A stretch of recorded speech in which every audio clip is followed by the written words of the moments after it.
about how did I get here? But just not how did I get here? How did I get here so suddenly?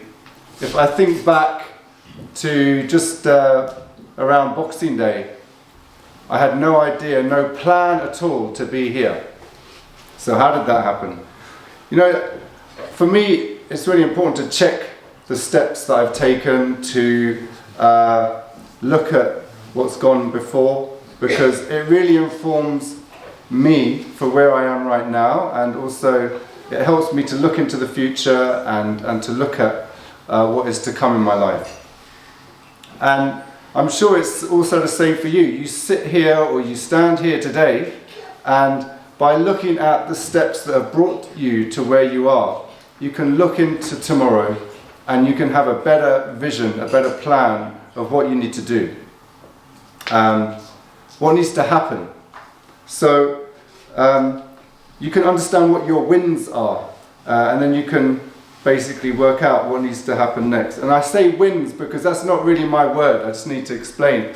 The boys have already established a little cultural tradition that every night we sit around one of those round tables, and when we finished eating, we all go round, and they've got us all to share what our win is for the day. What is the thing for me personally was my success in the day? What do I want to choose to share with my family around the table? And then they get us to go round again and just share, well, what's my improvement for tomorrow? So that's something that they established, and that's what they've already brought. So you can wake up the next day with something new that you want to do differently. So just reflecting on how I got here so quickly, like I said, 7 to 8 weeks ago, I had no plan to be here.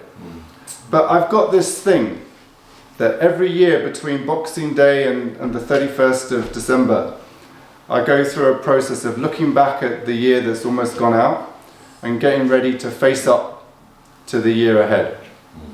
And that little habit that I do every year, it makes a big difference to my life. It brings some structure, it brings some order, and it brings opportunities.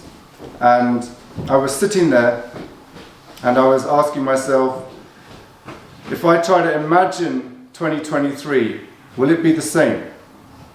Would I want it to be the same as last year? What should happen next in this story in my life? That's the kind of questions I'm asking myself. And I don't know any of you've read or watched much Shakespeare, but there's a great line that Shakespeare gives Brutus in Julius Caesar, and it goes like this: "There is a tide in the affairs of men, when taken at the flood, leads to fortune. Omitted, all the voyage of their life is bound in shallows." So when you're on a boat and you want to go out into the world and sail the 7 seas, if you don't take that high tide when it's there, you'll just be stuck in the harbour. But when that tide is up, and you know it is up, that's when you've got to pull out your sails and just set out into the sea. And so this decision I made to come here, it took 30 minutes. I was sitting at my desk, and I was on my own up in our attic, in our bedroom, my home office, and I was thinking about 2023, and it was basically a decision from my gut. And although it was a gut decision, I could trace it back. I can trace it back. There's certain connections I can make. We were here in April last year when we started the Easter family camp, and that's when we sat around a table with some people at breakfast, and we thought, wow, there's so much potential here, it'd be lovely to do something. We made a proposal then, but the tide wasn't high. So we put this proposal in June, I spoke to the family, but the kids really weren't up for it at that point, and so we left it alone. But there's another connection, there's another narrative. When I stepped down, actually, Roswitha, you said 2002, that could not have been me, because I think that would have been Tim Reed, but maybe 2012 it could have been me. Yeah, it was 2004, sorry, got that Okay, yeah. So just correct that bit of history. But when I stepped down about 12 years ago from the different roles I used to have when I worked in the church, and I think one of the things deep down why I stepped down is I had some work to do on myself. I had some work to do with my wife and with my kids, and I think really probably that's what's been happening in the last 10 years or so.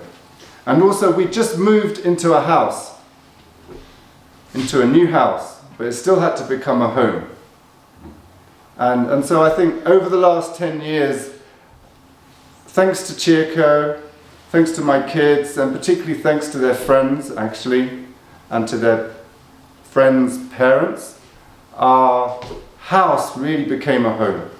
It really became a place where we could be happy, where we could be comfortable, that people could come.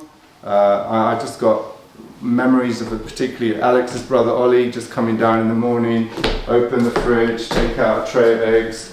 You know, he knows where everything is, he doesn't have to ask, and they just make their own food, and that kind of culture.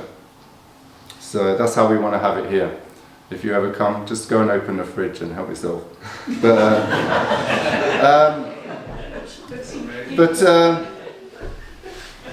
like I said, I had some work to do on myself, and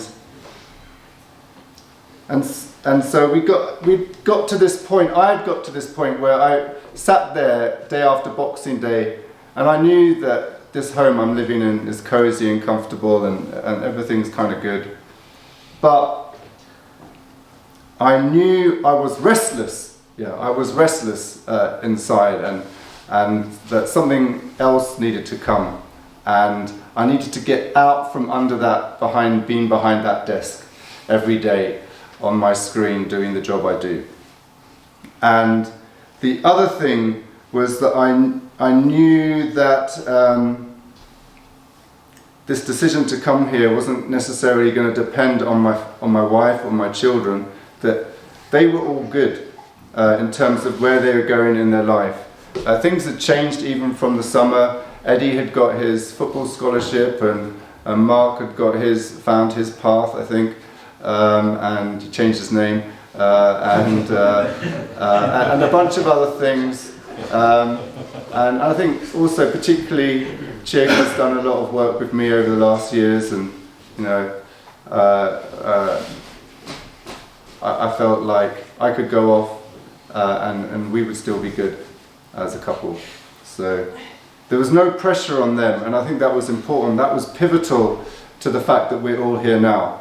And so even though I was happy to come here by myself and maybe just come back at the weekends, luckily they all got on board, and they brought a couple of other people with them. We brought a couple of others with us, and had some good guests from Wales already for the last week. And thank God it wasn't just me coming, because they have all been very pivotal. They've all been very central to what's played out over the last month. So yeah, couple more points. Yeah, if we make bold decisions in our life, it can be exciting, right? So again, you know, just already we're driving Amy to a football match yesterday, all the way into Somerset. She's already got a team, and one of the other girls is already, you know, in the England pathway, and two of them play for Swindon Town, and we're driving back home and picking up eggs from the farm on the road, and getting used to the country roads, and going to the post office and for a little quiet coffee with Cheerco, but realising that in the country, actually, no, you've got to speak to the postmaster lady for a good 25 minutes first. What's her name? Kate, right? Yeah, I think Kate. Yeah. The vision, just very briefly in a couple of minutes then, what's the vision? So like it's been mentioned, I'm really aware, like Mervyn explained, when this house was bought, Ed lived here on his own for 6 months, trying to get it into some sort of shape. Was that summer or the winter, Ed? It was A bit of both, really. Okay, good. Not just yeah, because it's pretty cold in the winter here. Yeah, it's colder indoors than out. So I would say, physically, the vision we've got for this place is that we want to seriously renovate the whole building and also really utilize all the 6.5 acres. And of course that means serious financial investment. So the proposal I put in to headquarters, to Lancaster Gate and all the people, all the great minds there who make the big decisions, was really about being a client representative for them. Providing the information so that they can make some serious decisions. Either they carry on doing things as they have done, or they sell the place, or they invest seriously. They can't sell it because I think that would be the final nail in the coffin of, not the final nail, but that would be a nail in the coffin of our British community. And they can't just carry on with the way they have done things. So I think the only solution, they want to invest seriously, but yeah, my job is to help them, show them how they can do that.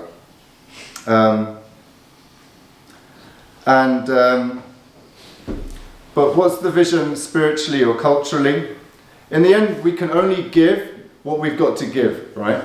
So, simply speaking, I think we want to give what we've been able to create in our family as best we can, and also facilitate everyone else who's building something, whether in Wales or the West Country or Birmingham, or for other people, other communities to use this place to really share what they're building and what they're creating.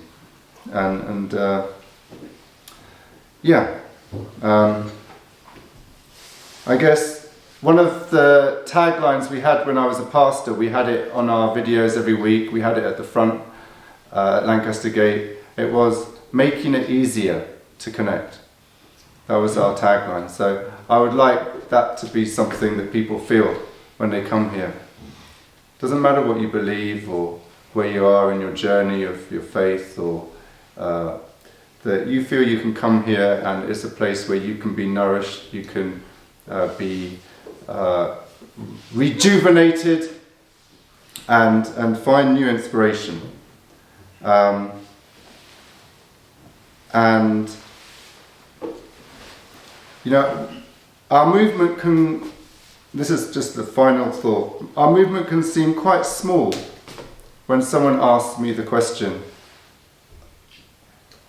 What's the question? Oh yeah. Are they in the church? Yeah? Anyone ask you that question? Are they still in the church? Yeah. That question makes our community smaller and smaller and smaller. Because I mean, I don't know, depending on how you look at it, there's a few different churches sometimes, but if we stop thinking of it as a church, but we count people and consider people as friends, as family, then we can be a much bigger community. We can be a much better and much warmer community. Maybe even a holier community. So, True Mother's building this temple in Korea that a lot of people want to go and see in May. I hope we can build something here that people want to come from Korea to see. And we can show them some British culture and show them how things can be done. And something, you know, people can come from anywhere to see. And not just for our church, our community, but people from all persuasions, backgrounds can come here and get in touch with something fundamental about their life. So, yeah. Thank you for your time. I think I beat you, Roswitha. I went a bit longer, so. I just, also, any of you staying to help this afternoon, Chick has prepared lots of food, so hopefully we can share that together.